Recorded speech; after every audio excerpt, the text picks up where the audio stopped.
मनोहर नंद लाला भजु गिरिधर गोविंद गोपाला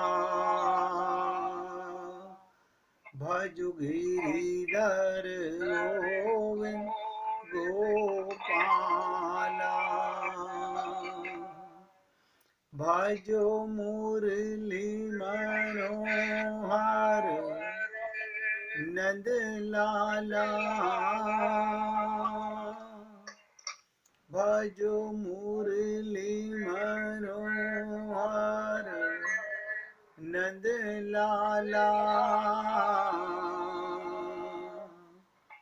भजो गिरिधर गोविंद गोपाला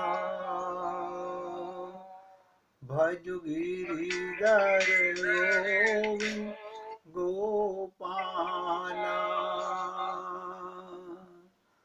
भजो मुरली मनोहर नंद लाला भजो मुरली मनोहर नंद लाला भजो गिरिधर गोविंद गोपाला भजो गिरिधर गोविंद गोपाला बोलिए वृंदावन बिहारी लाल की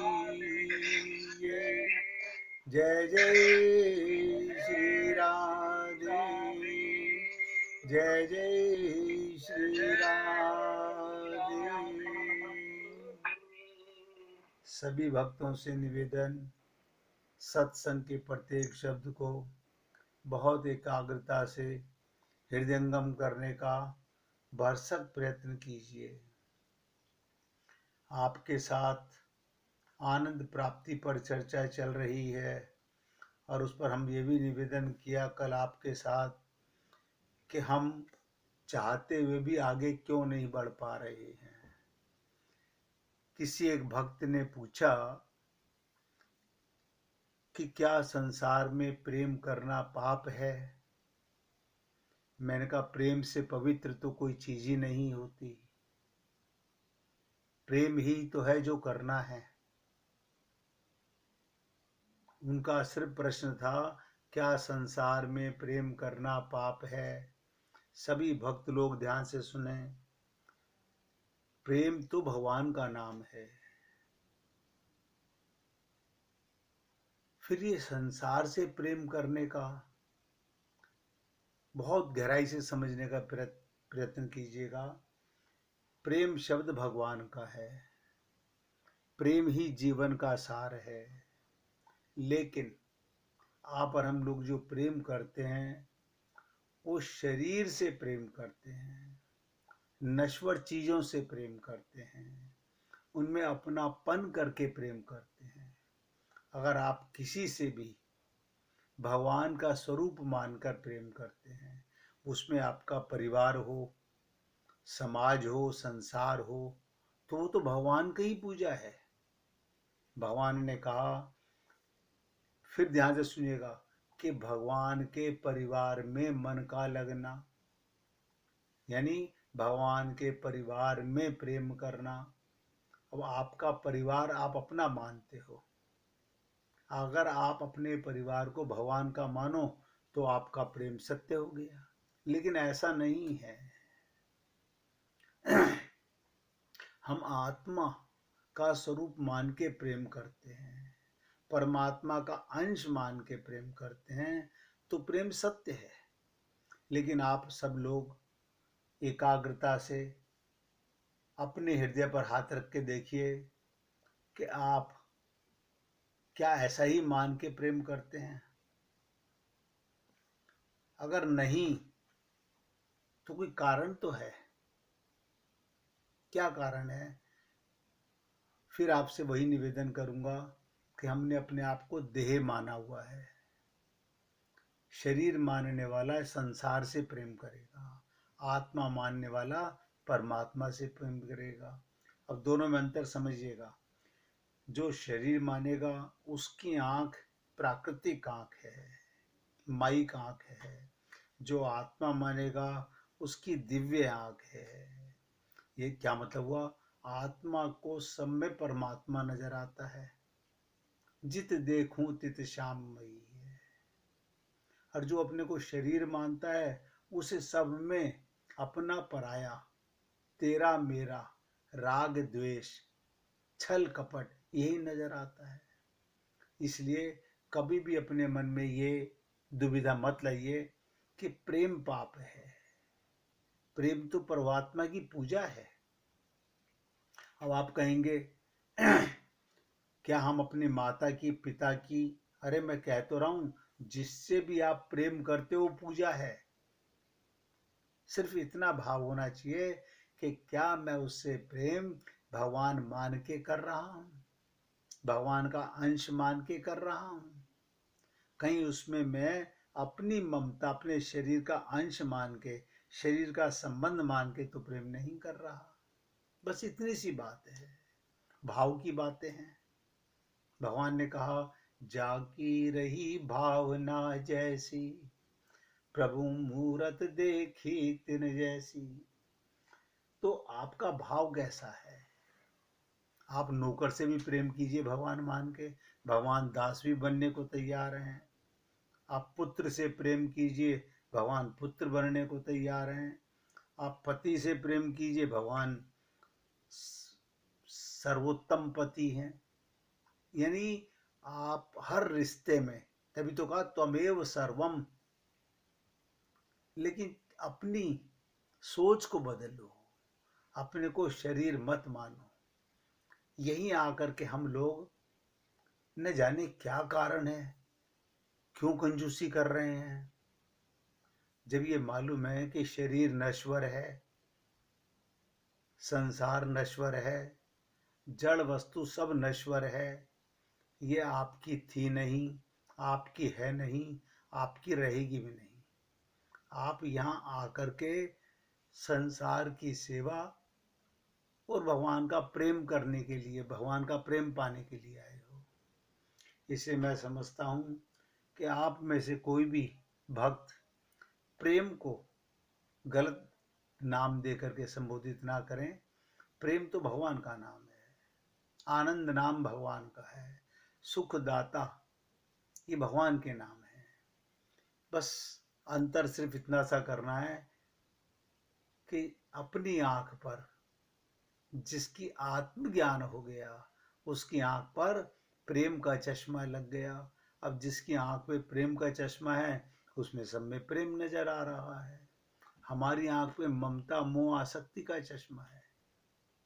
मुझे पता है कि कल आपको जो लीला मैंने सुनाई थी कि 3 कुत्ते, काम, क्रोध, लोभ, ये हमारे अंदर भरे हुए हैं। ममता, मोह, आसक्ति हमारे अंदर भरे हुए हैं। अब आप बताइएगा, भगवान को पाना चाहते हो, भगवान आपके अंदर ही है, भगवान बाहर नहीं है। सिर्फ संकल्प में कमी है। जड़ वस्तुओं में अपनापन मत कीजिए, वो तो भगवान की कृपा से आपको मिली हुई है। इस्तेमाल कीजिए, उनका सदुपयोग कीजिए, उनका भी दुरुपयोग मत कीजिए। ऐसा करने से आपको नहीं पता चल रहा कितना बड़ा लाभ होने वाला है। अगर आप हम लोग इन छोटी छोटी बातों को जीवन में उतार लें तो कुछ करना नहीं है। भगवान तो सबको पहले से ही मिले हुए हैं। भगवान को कहीं से चल के आना नहीं है, सिर्फ भावना की बातें हैं। वो भाव कहाँ से लाएं, कैसे लाएं, क्या करें, ये तो आपकी अपनी इच्छा के ऊपर है। भक्ति से बड़ा कोई मार्ग नहीं। सबसे उत्तम मार्ग है तो प्रेम है, भक्ति है। ध्यान से सुनिएगा। विवाह के बाद शंकर भगवान ने उपहार स्वरूप कुछ मांगने को कहा तो सती जी ने उपहार में एक गूढ़ प्रश्न का उत्तर मांगा। शिव जी ने उपहार स्वरूप कुछ मांगने को कहा कि मुझसे कुछ उपहार मांगो, तो उनकी अर्धांगिनी सती जी ने उपहार में गूढ़ प्रश्न का उत्तर मांगा, स्वामी आपकी भक्ति का उत्तम मार्ग क्या है। मैं उम्मीद करता हूं कि आप सब लोग बहुत एकाग्रता से सुन रहे होंगे। आपकी भक्ति का उत्तम मार्ग क्या है। भगवान शंकर ने कहा सगुण और निर्गुण दोनों ही मार्ग उत्पन्न है, बहुत ही उत्तम है दोनों ही, सगुण का मार्ग भी और निर्गुण का मार्ग भी।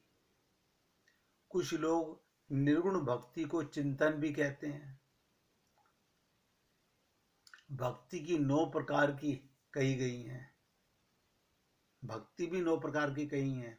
कहते ना श्रवण, सबने सुना होगा 9 प्रकार की भक्ति क्या होती है। श्रवण भक्ति यानी सुनना, स्थिर आसन की मुद्रा में, स्थिर आसन की मुद्रा में मेरा ध्यान करते तथा कीर्तन को श्रद्धा पूर्वक सुनते पुलकित होकर स्वयं को भुला देने की अवस्था में चले जाना, इसे श्रवण कहते हैं। आप हम लोग सुनते भी हैं और अपना एहसास भी बना रहता है। हम परिवार को भी देखते रहते हैं, हमें अपने शरीर का भान भी रहता है। शंकर भगवान सती से देखिएगा उन्होंने क्या मांगा उपहार में, भक्ति का स्वरूप क्या है कि श्रवण माने क्या, स्थिर आसन की मुद्रा में, यानी जैसे कहते हैं ना मन का हिलना डुलना नहीं, कथा कीर्तन को श्रद्धा पूर्वक सुनते पुलकित होकर स्वयं को भुला देने की अवस्था में चले जाना। और आप हम लोग अपना एहसास बना रहता है। दूसरी भक्ति कहा गया कीर्तन। देखिए आप और हम सब लोग करते हैं कीर्तन, निर्मल मन से ऊंचे स्वर में भगवान के दिव्य गुणों की महिमा अन्यों को सुनाना कीर्तन है,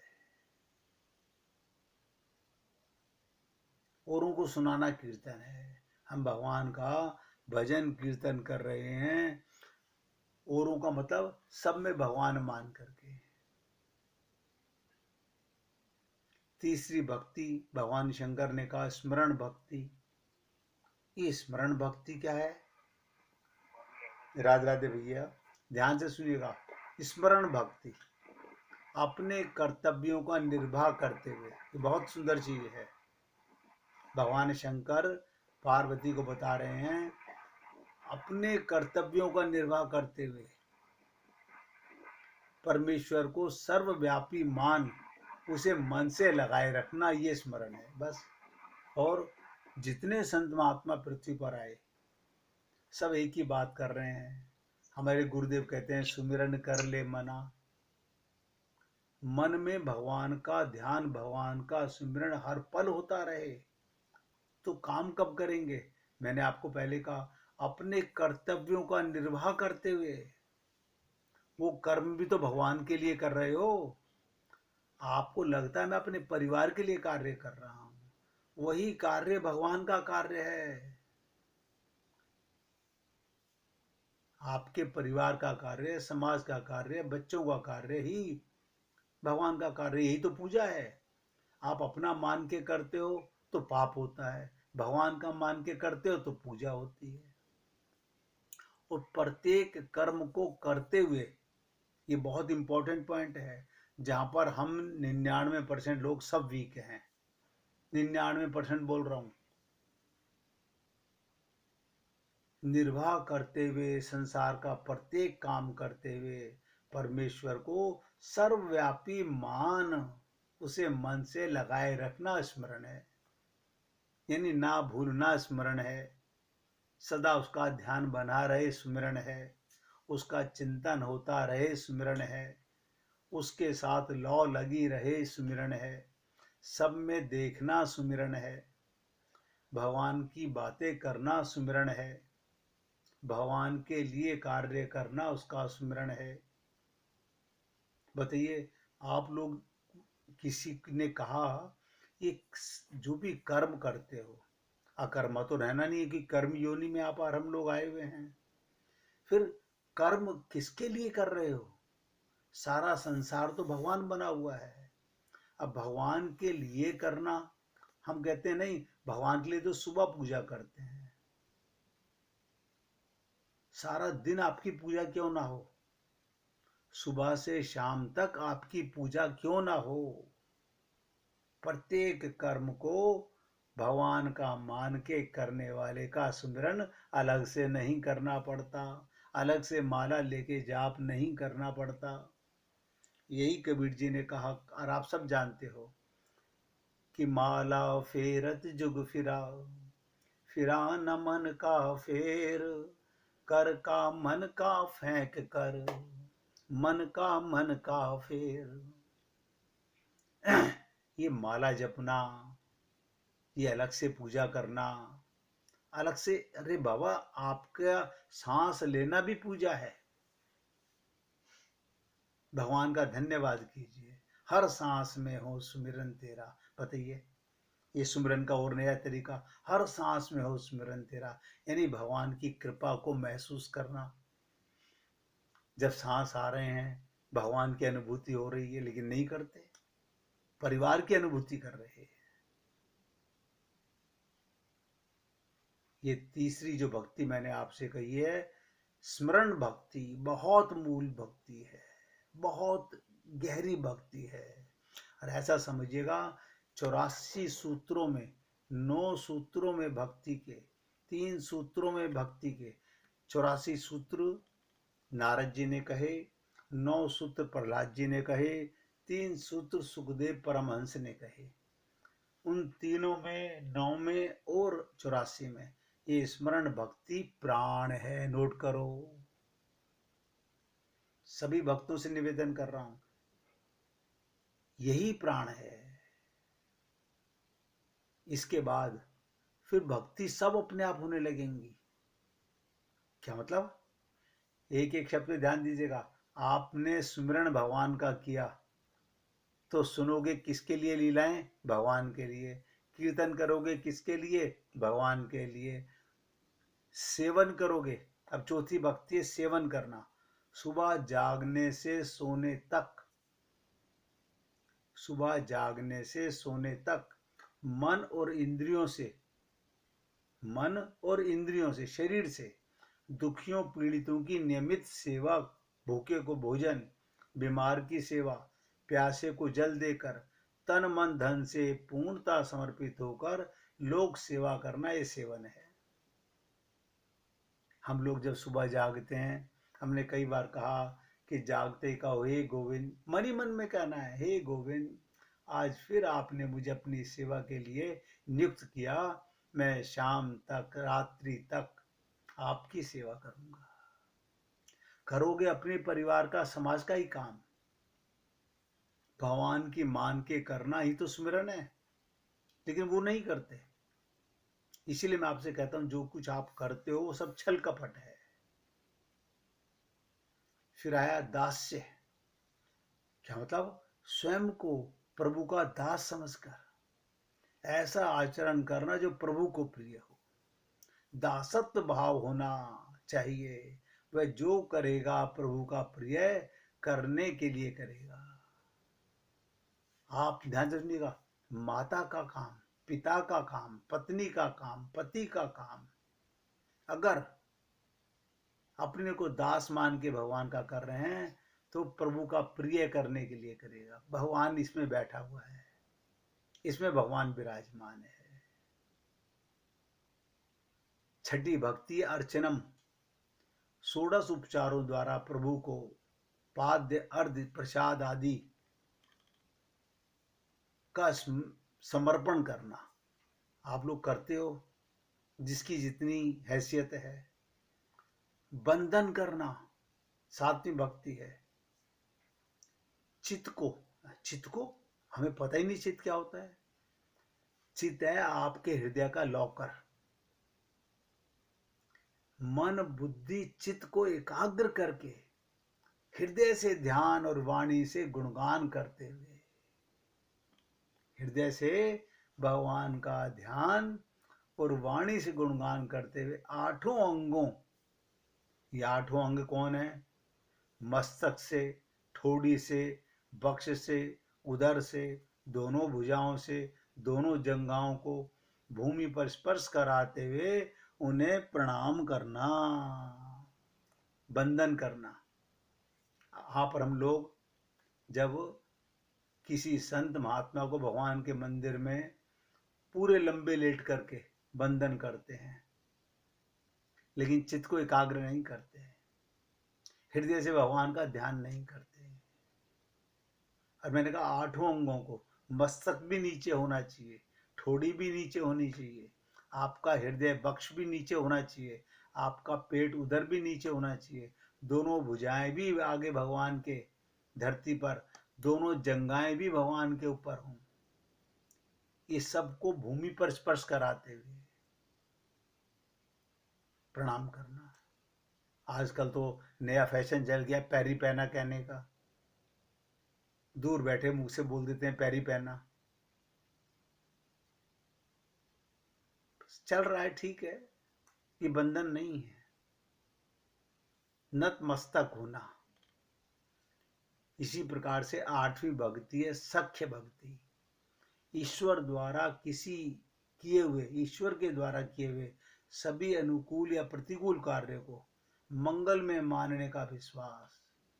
यदि कोई दुख मिला है हो तो उसे भी समझो उसके पीछे प्रभु की कोई हित की भावना है।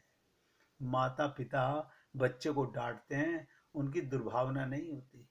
आपके और हमारे ऊपर कोई दुख आता है, भगवान की दुर्भावना नहीं होती, लेकिन हम दुख महसूस करते हैं।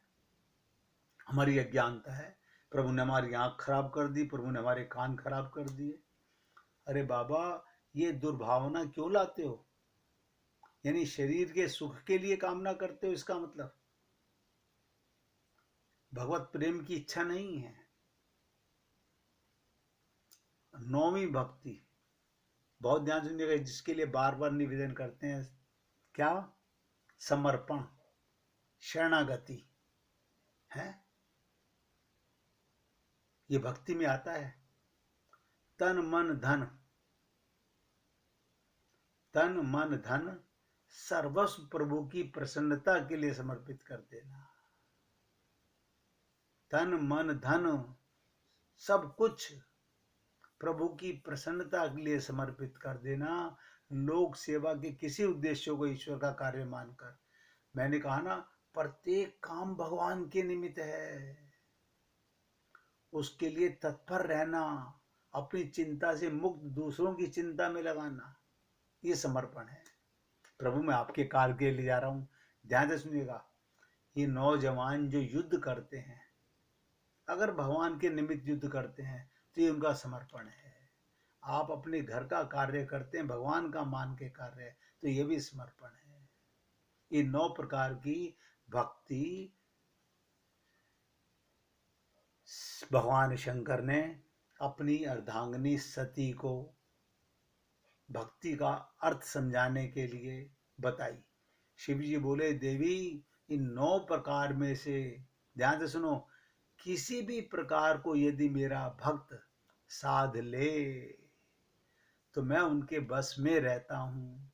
मेरे भक्त का अनिष्ट करने की भावना रखने वाले में मैं स्वयं अपने को शत्रु समझता हूँ। कभी भगवान के भक्त की शत्रुता मन में नहीं लानी चाहिए। अब 1 मिनट कीर्तन करेंगे, फिर आगे चर्चा करेंगे।